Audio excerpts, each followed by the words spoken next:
राम जी ने जैसे ही पूछा,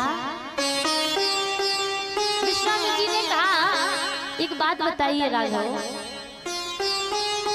इस आश्रम की तरफ तो कभी किसी की नजर गई ही नहीं, इस शिला के बारे में तो कभी किसी ने पूछा ही नहीं है, फिर आप इस शिला के बारे में क्यों पूछ रहे हो? जैसे ही कहा राघव सरकार की आंखों में आंसू आ गए।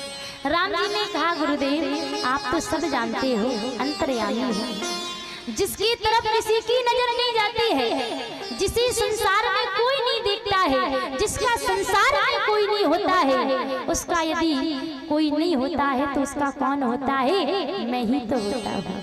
जिसे कोई नहीं देखता है संसार में, यदि उसे मैं ही नहीं देखूंगा तो उसका होगा क्या?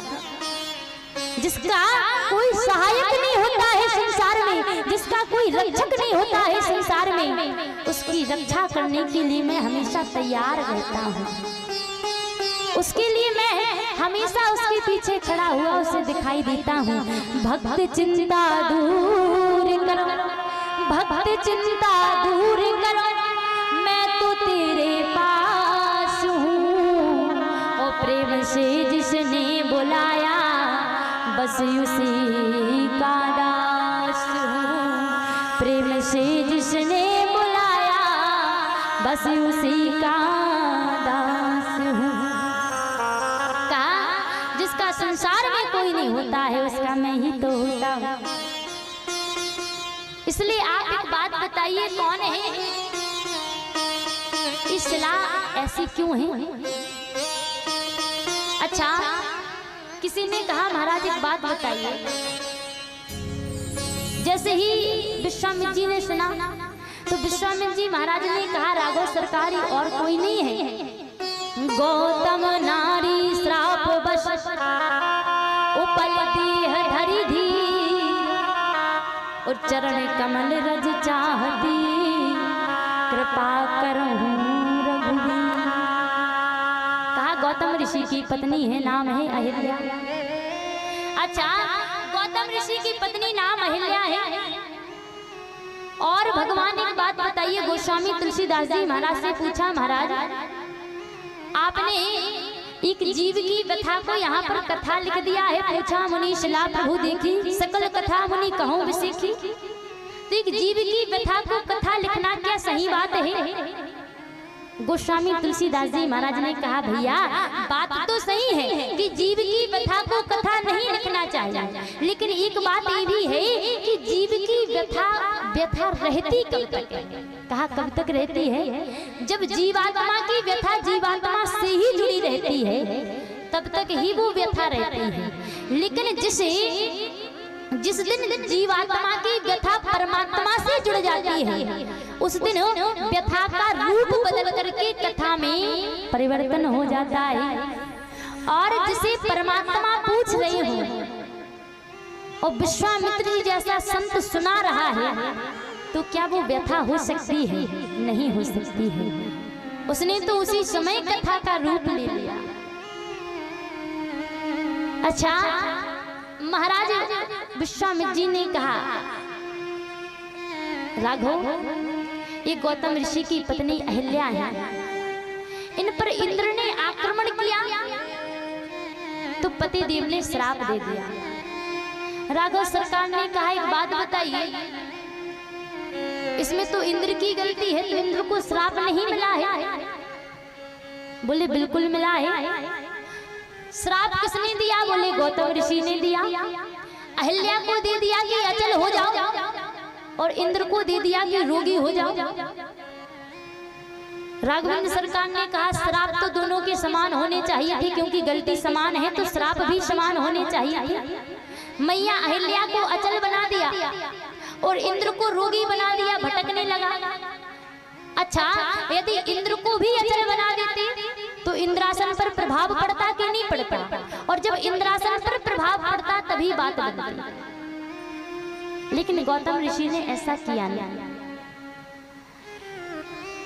अहिल्या जी की भी गलती थी। कथा आती है कि इसमें जितनी गलती इंद्र की थी उससे ज्यादा अहिल्या मैया की भी गलती थी। मैया अहिल्या इंद्र को अभी से नहीं जानती थी, जब विवाह नहीं हुआ तब से भी जानती थी। अहिल्या जी ब्रह्मा जी की पुत्री हैं, और जब विवाह नहीं हुआ था गौतम ऋषि के साथ में, जब इंद्र का जाना ज्यादा रहता था ब्रह्मा जी के यहाँ, एक दिन की बात है कि मैया ब्रह्माणी ने देखा कि इंद्र बढ़िया है, हमारी पुत्री से प्रेम भी करते हैं हमें लगता है, और अहिल्या मैया भी इंद्र के प्रति आकर्षित हैं। तो ब्रह्माणी ने क्या किया, ब्रह्मा जी से कहा कि सुनिए, हमें लगता है कि हमारी पुत्री जो है उनके मन में इंद्र के प्रति भावनाएं हैं, तो एक काम करिए दोनों का विवाह करवा दीजिए। इंद्र भी बढ़िया बड़े घर का है, इंद्र है, इंद्रासन चलाता है। ब्रह्मा जी ने कहा नहीं, ऐसा नहीं हो सकता है, क्योंकि जब भी बेटी का विवाह करना हो ना तो माता पिता दोनों को सलाह लेनी चाहिए, और यदि एक ने मना कर दिया तो फिर दोनों को वहां से गाड़ी मोड़ लेनी चाहिए। ब्रह्मा जी ने कहा बिल्कुल नहीं करेंगे। ब्रह्मानी ने कहा कमी क्या है, अच्छा बड़ा घर तो है, इसलिए विवाह तो कर देना चाहिए। ब्रह्मा जी ने कहा आपने बात सही कही कि इंद्र धनवान है, इंद्र बलवान है, लेकिन इंद्र चरित्रवान नहीं है, और जब बेटी का मैं विवाह करूंगा ना तो भले ही वो धनवान ना हो, भले ही वो बलवान ना हो, भले ही वो गुणवान ना हो, लेकिन वो चरित्रवान होना चाहिए। क्योंकि जब भी बेटी का विवाह करो ना तो कुछ चीजें देखकर ही करना चाहिए। ये मत सोचना हम कह रहे हैं, रामचरितमानस में लिखा हुआ है, रामचरितमानस बता रही है कि जब भी आप अपनी बेटी का विवाह करवाएं तो देखो क्या क्या देखना चाहिए। जो घर बरा कुलो होए अनूपा, जो घर बरा कुल होए अनूपा, जो घर होए अनूपा, जो घर बरा कुल होए अनूपा, जो घर होए अनूपा, करहि विवाह सुतायन रूपा, करहि होए अनूपा।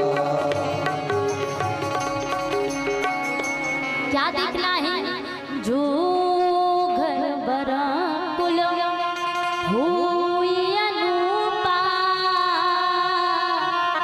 ओ करहि विवाह सुतायन रूपा। जब भी बेटी का विवाह करो तो पहले तो घर देखो। अच्छा, घर देखने का तात्पर्य नहीं है कि आप गए, आपने देखा बढ़िया अच्छा मकान बना हुआ है, लंबी लंबी दीवारें हैं, दीवालों में बढ़िया टाइल्स लगी हुई है, खूब बढ़िया मकान है, बेटी का विवाह कर दिया। अरे भैया बिल्कुल भी नहीं, घर को देख करके कभी विवाह मत करना। यदि घर को देख करके आपने विवाह कर दिया और जिसके साथ आपने विवाह किया है वो चरित्रवान नहीं निकला तो समझ लेना घर को बिगड़ने में समय लगने वाला नहीं है, संपत्ति को जाने में समय लगने वाला नहीं है। संपत्ति आती जितनी जल्दी है उतनी ही जल्दी चली भी जाती है।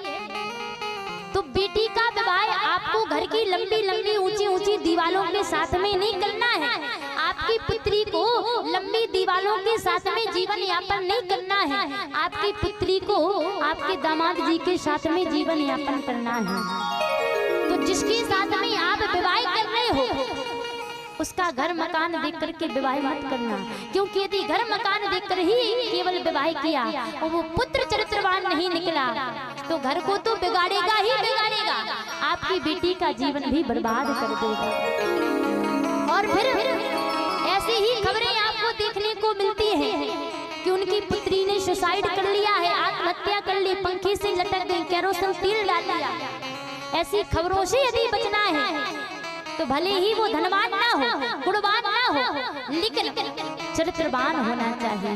यदि जिसके साथ में आप विवाह कर रहे हो उसके पास पैसों की कमी है, उसके पास में बल की कमी है, उसके पास में धन की कमी है, उसके पास में गुण की कमी है, लेकिन वो फिर भी चरित्रवान है, तो समझ लेना संपत्ति आने में समय लगने वाला नहीं है। ना जाने कितने घर वो बना करके खड़े कर देगा। और आपकी पुत्री भी जीवन भर ये ना कह पाए कि हमारे माता पिता ने कैसी जगह विवाह कर दिया है, जीवन में सुख नहीं लिखा है। तो ऐसी जगह विवाह करो जहां आपकी पुत्री जीवन पर्यंत अपने माता पिता का आभार करे कि हमारे माता पिता ने हमें अच्छी जगह दिया है, अच्छी जगह विवाह किया है। तो जो घर वर कुल हुई अनुपा करहूं विवाह सुता अनुरूपा। ब्रह्मा जी ने कहा कि मैं धनवान के साथ में विवाह नहीं करूंगा, मैं ऋषि के साथ में विवाह करूंगा। और गौतम ऋषि के साथ में विवाह हुआ। अच्छा, जब इंद्र आए तो मैया अहिल्या क्या जानती नहीं थी? मैया अहिल्या जैसी सती यदि उसी समय जल डाल करके कह देती कि जो भी है सामने आ जाए, तो तुरंत इंद्र का स्वरूप सामने आ सकता था, लेकिन मैया अहिल्या ने किया नहीं। और जिस समय मैया अहिल्या को श्राप गौतम ऋषि दे रहे थे, यदि मैया अहिल्या एक बार गौतम ऋषि से कह देती महाराज मेरी गलती नहीं है, तो गौतम ऋषि कभी श्राप देते बिल्कुल भी नहीं देते। लेकिन मैया अहिल्या ने उस समय गौतम ऋषि को रोका नहीं था, टोका नहीं था, एक बार भी ये नहीं कहा था कि महाराज मेरी गलती नहीं है। यदि एक बार कहा होता तो ऐसा होने वाला ही नहीं था, क्योंकि मैया अहिल्या भी कहीं ना कहीं जानती थी कि मुझसे अपराध हुआ है, मुझसे गलती हुई है, इसलिए गौतम ऋषि से कुछ बोली नहीं। गौतम ऋषि ने श्राप दे दिया। गौतम ऋषि ने जब श्राप दिया तो देखिए गौतम ऋषि संत हैं। गौतम ऋषि भी कहीं नहीं गए, वहीं बगल में बैठकर के समाधि लगा दी, क्योंकि गौतम ऋषि जानते थे कि मेरी पत्नी तपस्विनी है और मेरी पत्नी के उद्धार करने के लिए स्वयं परमात्मा आए, और जिस दिन परमात्मा आएंगे तो मुझे मेरी पत्नी की वजह से ही सही, लेकिन परमात्मा के दर्शन तो हो जाए।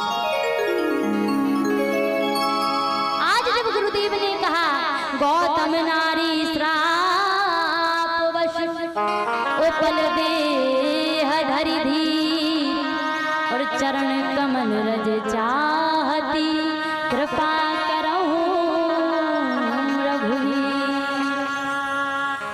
जैसे ही कहा।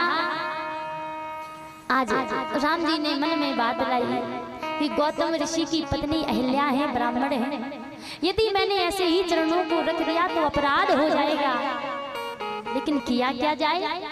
भगवान राघवेंद्र सरकार ने अहिल्या मैया के प्रति अपने मन में मात्र भाव लाए, क्योंकि जब बच्चा छोटा होता है माँ का स्तनपान करता है तो एक स्तन मुंह में रहता है और दूसरे स्तन पर बच्चे का पैर रहता है, तो उसमें दोष नहीं लगता है। क्यों? क्योंकि उस समय बच्चा अनभिज्ञ होता है। वही भाव आज राघवेंद्र सरकार अपने मन में लाए। वो मन में जब वो भाव लाए और जैसे ही राघवेंद्र सरकार ने अपना पैर शिला के ऊपर रखा, पर सत पद पावन शोक न सावन प्रगट भई